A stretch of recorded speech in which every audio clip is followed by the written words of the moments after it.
There's one thing I have to say first is that this was the reality result. For every fan that told themselves, listen, I'm not falling for the hype, I'm not getting too carried away, I have some emotional restraint. Honestly, like, I salute you guys, glasses up. As you guys all know, I drank the Kool-Aid, I got too carried away, and I started believing in the hype and the source way too soon, and I started contradicting a lot of the things I was saying before that made me feel a bit apprehensive about feeling confident behind a title challenge. And I think one of the things I mentioned before, the key thing, the main thing, is that until we have solutions against teams that sit back, protect their spaces, park the bus, use a mid-block, there will never be a real title challenge. Nothing serious will ever happen. And I think this game was the reminder that we are still a team, no matter how much money we've spent, even knowing the fact that we've completely just changed our entire attack. I mean, every single window consecutively has been signing new attacking players, no matter what.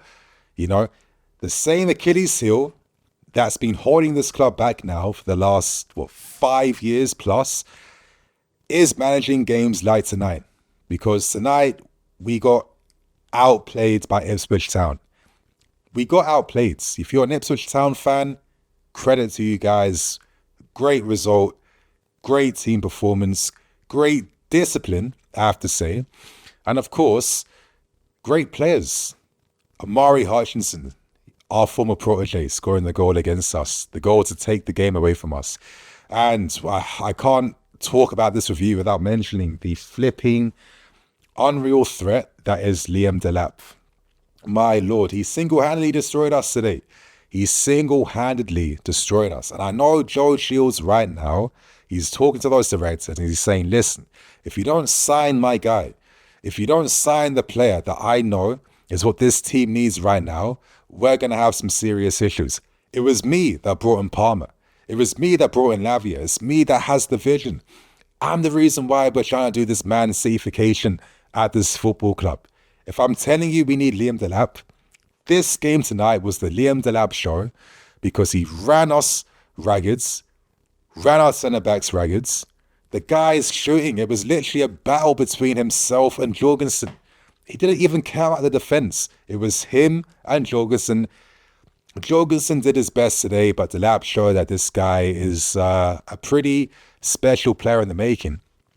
And I mention him because I think my overall point is that with the January window about to open up in under 48 hours time, it really does feel like if we have any hopes now against this type of game, this game that restricts our spaces, where we play in front of defenses, where we have no hopes or ideas or solutions or plan Bs or Cs or whatever, it does feel like the only way now to improve that is to improve our capacity now to play vertically. We can play on the ground, we can play through teams, cool, whatever. But now, with teams in this modern day age that have the sports science behind them, that have the tactical nous, the fitness to maintain playing with discipline off the ball for this long, for 2 hours now. It's not even for 90 minutes plus extra time. It's for 2 hours straight. That's how different the game is right now. What are the solutions now to come back against this type of team? And my only thing I can think of, being the armchair coach I am, is improving our ability to play over the top and playing more vertically. And I think to do that, you might have to sacrifice one of the 10s. You might have to start thinking about how to readdress some issues in the squad, to maybe tweak things slightly to go up another level again. Now, I'm not here to say we're crap, we're not good enough. No, not at all. If anything, if there's one positive this season, that positive is, we're actually closer to where we're trying to be compared to where we aren't anymore. Yeah, but we're closer to there compared to here where we've been now these last 2.5 seasons. That's the more positive that we take forward, yeah? But now I'm thinking, what are the small margins we need to climb? What are the hurdles we need to climb to be able to do better in this game, this main game that's been killing us for time? My only solution is we need to improve our vertical play. And that might mean signing another striker alongside Nico and sacrificing the 10. Because today, what did the 10s do? I mean, on paper, if you had your ultimate team and you've got Felix and Nkunku and Palmer and Madueke and all these guys up front, I mean, yeah, you're having a lot of fun with your controller, right? But it don't work in real life, There's too many, balls to feet merchants. There's not enough quality off the ball. Physically, we can't do anything. And that limits the possibilities we can open up in the game, right? You can't spam crosses in the box because who's going to get on them? Well, Nkunku, he ain't going to do that. No one's going to do nothing. So for all the creative players they have in the field, there's no outlet for them. So there's no synergy. There's no balance to really take advantage of that type of game. And that has to be addressed because I'm going to talk about Maresca. So I hope if you're watching, give me some time to get to my points. But one thing I'll defend him for is that he didn't ask for all these players. I think we're even seeing even more now. He didn't ask for Joao Felix. This was the club's decision, which is calm, cool. He'll help us secure Champions League this season, cool. But in the long term, is there a net benefit? I'm not too sure. Listen, he was unlucky today. His goal was ruled off offside, split margin. If that's ruled on, if we equalise, it's a different game. Best believe that. But until you make it happen, it's not a different game.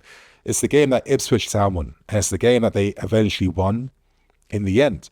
But you think to yourself, it doesn't really work in the field. Where was even the space for Felix to just be like, I'm going to go on a solo thing right now. I'm just going to spam these dribbles. I'm going to spam pressing X and A, jumping inside, left, right, and crazy, changing up these angles, doing all these 5-star skill moves, like Coquettes, whatever, to open the game up. No, it doesn't work like that in real life. That's not how it is. And if anything, the only inspiration I can take is that from teams that have found success against this type of opposition that play this type of game, they improve their ability to take advantage of the verticality in games. I guess the best example, Man City, Pep Guardiola going from the La Masia type of Barca football with the small guys to the big physical beasts now for the Premier League, where, a lot of their success came from De Bruyne's ability to play perfect crosses from like these half-space channels to find one of the biggest players in the league up front in Erling Haaland. You know what I mean? That's how they were able to find their joy in the end. And you think to yourself, looking at the squads, the players we have, do we have the capacity for a plan B right now? Absolutely not. So that is one thing for us to think about. I'm going to ask you guys this right now, guys. Comment below. What are you doing in January? Because I think we might be tapping into January to safeguard what we're doing this season. And I say safeguards what we're doing right now because we have not had sponsors for how many years? And we've been waiting to get the big boy sponsors. No. 60 mil front of shirt sponsor, yeah? If you want to be sponsoring one of the up-and-coming powerhouses of the game, we need a sponsor that has the vision, that understands what we're doing and can see it. But they're only going to pay up if there's results on the field. So this season is important because we can't be going into a third, fourth season without that guaranteed cash flow coming in right now because that's going to ruin everything. That and CL money, they're the two big wins for us this season. And maybe January safeguards those possibilities. But obviously, to go back to the game now, Maresca, let's not forget, this guy doesn't have much skin in the game, I'd completely discount his time in Italy. It means nothing to me. His first proper season doing this football manager stuff in real life, that was last season with Leicester City. He's come to us, he's showing great promise. He's a young guy, even though he's got a very bold head. But it's not enough, I would say, to start losing faith in him and not rating him. If anything, it's a reminder that we also have a manager, just like the team, who can improve, who can get better, who should keep an open mind, who should find new possibilities and solutions. If I was to give him that the smallest bit of credit, was that at least in the second half, with all the subs he made during the times he did, at least he tried to change the game state. An example, Sancho coming on, That meant that Cucurella could actually be the third man runner on the left-hand side who's inviting, which allows Sancho to face his fullback towards goal 1v1. That's more I can say compared to what I saw from Noni down that right-hand side, who suffered today, man. Who suffered today. Wasn't that good today. But Maresca at least was trying to rectify small issues. But again, it's a learning game for him. And if there was one thing I'd like to say to him, being the armchair fan I am, that would be bolder. Be more aggressive. In games like this, you know your biggest enemy is, it's not the opposition. It's the clock. It's the clock. It's ticking, it's ticking, it's ticking. You're going to run out of time soon. The most bold, aggressive changes, they normally bring good fortune if you do it right, if you do it early. And maybe in future games, this is an instinct that he can grow a bit more, that he can develop and he can improve. I wanted to make this point so we don't forget that our manager isn't like Flick or Guardiola or whoever who's got 10 years in the game. He's a younger, even though he's like, mid-40s right now. But hopefully these are the games. If there's one positive that I pray we take from this game is that lessons and mistakes can be learned. Lessons and mistakes can be learned from this, because this is now the wake-up call. And I said this before, I was stupid, I got carried away, I got gassed by the results. I hold my hands up and I'll keep holding it up. I'm not ashamed to do that. But this is the wake-up call that teams now, they respect us. It's a different season now from this point forward, because this is the fourth game in a row. We've seen a team show discipline off the ball. We've seen a team that said, no, you're the best team in the league at creating shots and build-up play. That's not going to happen anymore. We're not falling for that mistake twice in a row. And now we're seeing the emergence of the mid-block, the low block. These blocks that have been blocking us from success for how many years now? It's come back to bite us in the arse again. And this is another manager that is faced with this issue. And now we wait to see how Maresca reacts and what he does. And if he's, again, fortune, luck on his side, the January window is open in less than 48 hours. Is the board going to listen to him? A guy they gave 5 years to actually give him some profiles in his squad that he needs. Because he didn't need all these balls to feet Marchins and your Felixes and your Dewsbury Halls and others that he never asked for to begin with.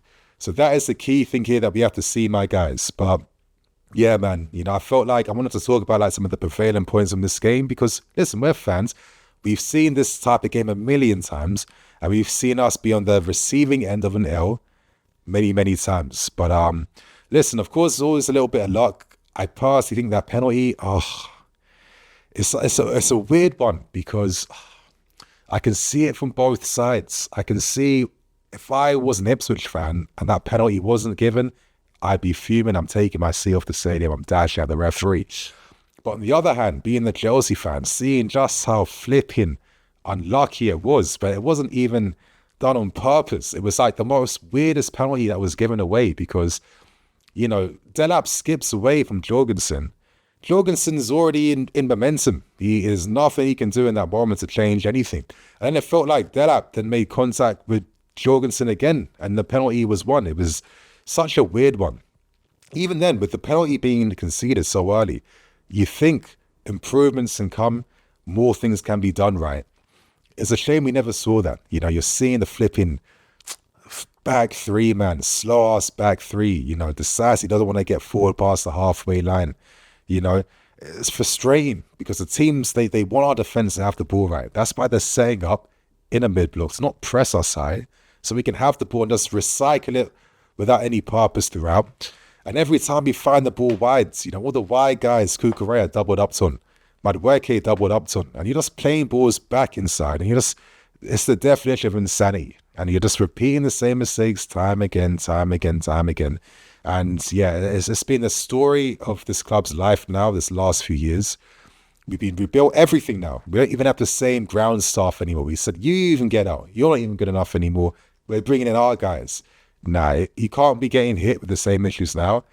We need to exercise this low block, mid block demon, man, because it's actually insane how we just come up short against this in this game, this type of game.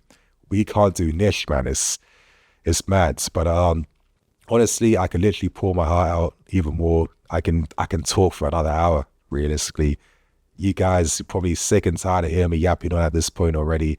You're gonna be watching some of the other content creators also sharing their thoughts as well. And I get that. So respectfully, I'm gonna end things and yeah, keep things moving. Share your thoughts and opinions on this game. What improvements do you want to see? What were you disappointed by from Maresca in this game today? And from the players as well, because they also take accountability. Get involved in the conversation. So my friends, I'll catch you guys tomorrow with some more videos. Sleep good. See you all soon. Cool.